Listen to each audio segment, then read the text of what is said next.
ರಾಜ್ಯಕ್ಕೆ ಹೊಸ ಅಧಿಪತಿಯ ಆಯ್ಕೆಯಾಗಿದೆ. ಚಿಕ್ಕಮಗಳೂರು ಉಡುಪಿ ಸಂಸದ ಡಿವಿ ಸದಾನಂದ ಗೌಡ ನೂತನ ಸಿಎಂ ಆಗಿ ಆಯ್ಕೆಯಾಗಿದ್ದಾರೆ. ಬಿಜೆಪಿ ಶಾಸಕಾಂಗ ಪಕ್ಷದ ಸಭೆಯಲ್ಲಿ ಗುಪ್ತ ಮತದಾನದ ಮೂಲಕ ಡಿವಿ ಹೆಸರನ್ನ ಆಯ್ಕೆ ಮಾಡಲಾಯಿತು. ನಾಳೆ ಸಂಜೆ 4:30ಕ್ಕೆ ರಾಜಭವನದಲ್ಲಿ ಪ್ರಮಾಣ ವಚನ ಸ್ವೀಕರಿಸಲಿದ್ದಾರೆ.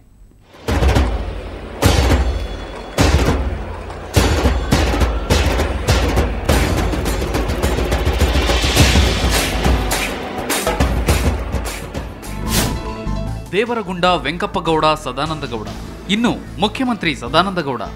ಬಿಜೆಪಿ ಶಾಸಕಾಂಗ ಪಕ್ಷದ ನಾಯಕನ ಆಯ್ಕೆಗೆ ನಡೆದ ಗುಪ್ತ ಮತದಾನದಲ್ಲಿ ಡಿವಿಎಸ್ 7 ಮತಗಳ ಅಂತರದಿಂದ ಜಯಗಳಿಸಿದ್ದಾರೆ. ತಮ್ಮ ಪ್ರತಿಸ್ಪರ್ಧಿ ನಾಯಕ ಜಗದೀಶ್ ಶೆಟ್ಟರನ್ನ ಮಣಿಸುವಲ್ಲಿ ಡಿವಿಎಸ್ ಯಶಸ್ವಿಯಾಗಿದ್ದಾರೆ. ಯಡಿಯೂರಪ್ಪ ಪದತ್ಯಾಗದ ನಂತರ ಮುಂದಿನ ಸಿಎಂ ಯಾರು ಅನ್ನೋ ಪ್ರಶ್ನೆಗೆ ಉತ್ತರ ಹುಡುಕೋ ಸಲುವಾಗಿ ಬೆಂಗಳೂರಿನ ಕ್ಯಾಪಿಟಲ್ ಹೋಟೆಲ್ನಲ್ಲಿ ಶಾಸಕಾಂಗ ಸಭೆ ಕರೆಯಲಾಗಿತ್ತು. ಈಶ್ವರಪ್ಪ ಹಾಗೂ ಯಡಿಯೂರಪ್ಪ ಬಣಗಳ ಶಾಸಕರು ಪ್ರತ್ಯೇಕವಾಗಿ ಹೋಟೆಲ್ಗೆ ಆಗಮಿಸಿದರು. ಗದ್ದಲದ ನಡುವೆ ಆರಂಭಗೊಂಡ ಸಭೆಯಲ್ಲಿ ಯಾವುದೇ ಒಮ್ಮತದ ತೀರ್ಮಾನಕ್ಕೆ ಬರಲು ಸಾಧ್ಯವಾಗಲಿಲ್ಲ. ಹಾಗಾಗಿ ಅನಿವಾರ್ಯವಾಗಿ ಗುಪ್ತ ಮತದಾನ ನಡೆಸಲು ತೀರ್ಮಾನಿಸಲಾಯಿತು.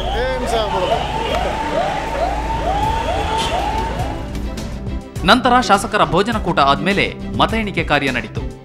ಕುಡ್ಲದ ಕುವರ ಸದಾನಂದಗೌಡರಿಗೆ 62 ಮತಗಳು ಬಂದ್ರೆ ಮತ್ತೊಬ್ಬ ನಾಯಕ ಜಗದೀಶ್ ಶೆಟ್ಟರ್ಗೆ 55 ಶಾಸಕರು ಜೈ ಎಂದಿದ್ರು. ಆ ಮೂಲಕ ಗೌಡ್ರು ಕರ್ನಾಟಕದ 26ನೇ ಸಿಎಂ ಆಗಿ ಆಯ್ಕೆಯಾದರು.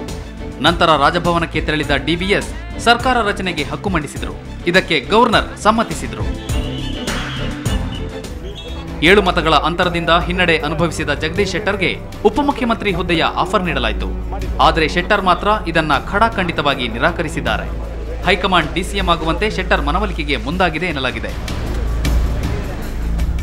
ಸದಾನಂದಗೌಡರು ಮುಖ್ಯಮಂತ್ರಿಯಾಗುವ ಮೂಲಕ ಯಡಿಯೂರಪ್ಪ ಬಣಕ್ಕೆ ಜಯ ಸಿಕ್ಕಂತಾಗಿದೆ.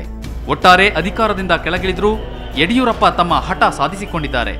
ಕೆಎಂಎಫ್ ಅಧ್ಯಕ್ಷ ಹುದ್ದೆಗೆ ಹೆಣಗಾಡಿ ನಿರಾಶರಾಗಿದ್ದ ಸದಾನಂದಗೌಡರಿಗೆ ಲಾಟರಿ ಹೊಡೆದಂತೆ ಸಿಎಂ ಗಾದಿಯೇ ದಕ್ಕಿದೆ. ಬ್ಯೂರೋ ರಿಪೋರ್ಟ್, ಸುವರ್ಣ ನ್ಯೂಸ್ 24/7. ರಾಜ್ಯಕ್ಕೆ ಸದಾನಂದ ಗೌಡ ನೂತನ ಸಾರಥಿ. ಈ ವಿಚಾರ ತಿಳಿದಿದ್ದಂತೆ ಉದ್ಯಾನ ನಗರಿಯಲ್ಲಿ ಅಭಿಮಾನಿಗಳ ಹಾಗೂ ಕಾರ್ಯಕರ್ತರ ಸಂಭ್ರಮ ಮುಗಿಲು ಮುಟ್ಟಿತ್ತು.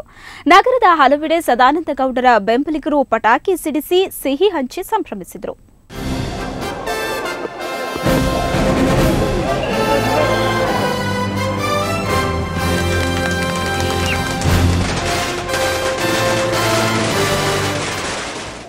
ಸದಾನಂದಗೌಡರಿಗೆ ಸಿಎಂ ಪಟ್ಟ ಸಿಕ್ತಿದ್ದ ಹಾಗೆ ಕ್ಯಾಪಿಟಲ್ ಹೋಟೆಲ್ ಮುಂದೆ ಬಿಜೆಪಿ ಸಂಭ್ರಮ ಮುಗಿಲು ಮುಟ್ಟಿತ್ತು.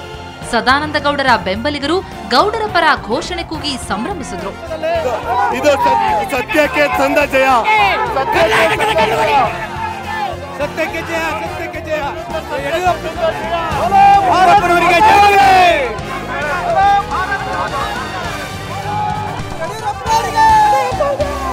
ಇನ್ನು ಸದಾನಂದಗೌಡರ ಮನೆಯಲ್ಲೂ ಹಬ್ಬದ ವಾತಾವರಣವಿತ್ತು. ಸದಾನಂದಗೌಡರ ಪತ್ನಿ ಸೇರಿದಂತೆ ಬೆಂಬಲಿಗರು ಸಿಹಿ ಹಂಚಿ ಸಂಭ್ರಮಿಸಿದ್ರು. ಅಲ್ಲದೆ ಮನೆ ಮುಂದೆ ಬೆಂಬಲಿಗರು ಪಟಾಕಿ ಸಿಡಿಸಿ ಸಂಭ್ರಮಿಸಿದ್ರು.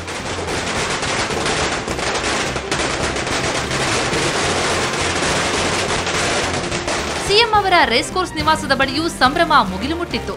ಸದಾನಂದಗೌಡರು ಸಿಎಂ ಆಗಿ ಘೋಷಣೆಯಾಗ್ತಿದ್ದಂತೆ ಬಿಜೆಪಿ ಕಾರ್ಯಕರ್ತರು ಸದಾನಂದಗೌಡರ ಪರ ಘೋಷಣೆ ಕೂಗಿ ವಿಜಯೋತ್ಸವ ಆಚರಿಸಿದ್ರು.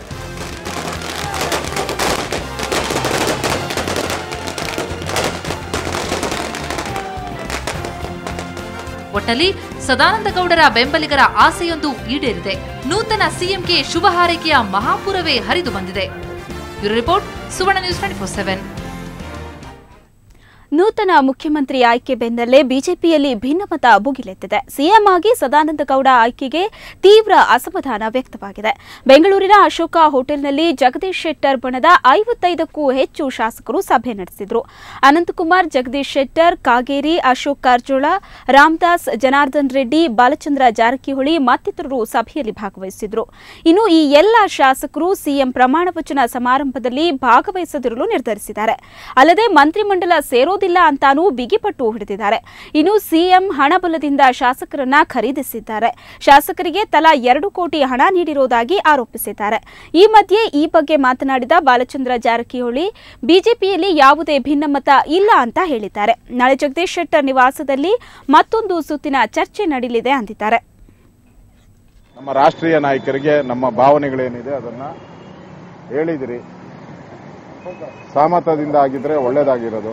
ಇವತ್ತು ಚುನಾವಣೆ ಆಗಿರೋದ್ರಿಂದ ಹಲವಾರು ಮನಸ್ಸುಗಳಲ್ಲಿ ಗೊಂದಲಗಳು ಇವೆಲ್ಲ ಹುಟ್ಟಿದೆ.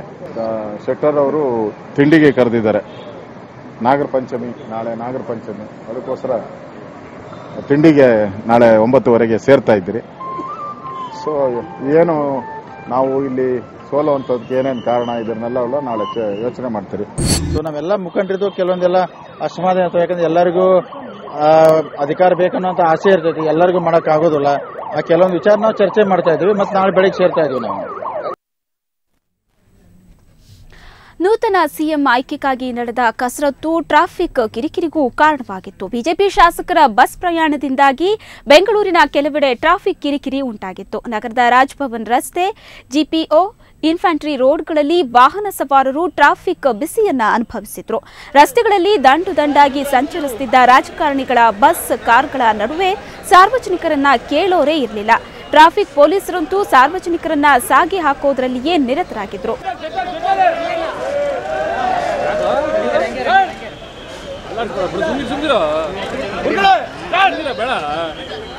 ಸೂಪರ್ ರಿಸಲ್ಟ್ಸ್ ತಗೊಂಡ್ಬಂದಿನಿ ಅವಾಗಿಂದ.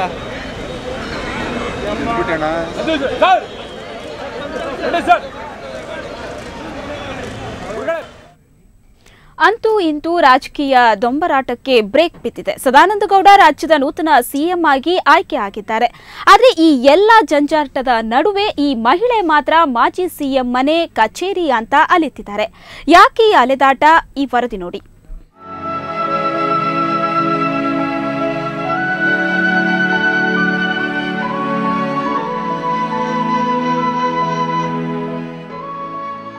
ಇದು ಸಾವು ಬದುಕಿನ ನಡುವೆ ಹೋರಾಡುತ್ತಿರುವ ಮಗಳನ್ನ ಉಳಿಸಿಕೊಳ್ಳಲು ಹೆಣಗಾಡುತ್ತಿರುವ ಮಹಿಳೆ ಕಥೆ. ಇವರು ಮೂಲತಃ ಬಾಗಲಕೋಟೆಯವರು. ಕ್ಯಾನ್ಸರ್ನಿಂದಾಗಿ ಈಕೆಯ ಮಗಳು ಸಾವು ಬದುಕಿನ ನಡುವೆ ಹೋರಾಡುತ್ತಿದ್ದಾಳೆ. ಸಂಜಯ್ ಗಾಂಧಿ ಆಸ್ಪತ್ರೆಯಲ್ಲಿ ದಾಖಲಾಗಿದ್ದು ಚಿಕಿತ್ಸೆಗೆ ಲಕ್ಷಾಂತರ ರೂಪಾಯಿ ಬೇಕಾಗಿದೆ. ಕಡು ಬಡವರಾದ ಇವರಿಗೆ 2 ತಿಂಗಳ ಹಿಂದೆ 1,35,000 ರೂಪಾಯಿ ಸಿಎಂ ಫಂಡ್ನಿಂದ ಸ್ಯಾಂಕ್ಷನ್ ಆಗಿದೆ. ಆದರೆ ಬಿಡುಗಡೆಯಾಗಿದ್ದು ಮಾತ್ರ 30,000.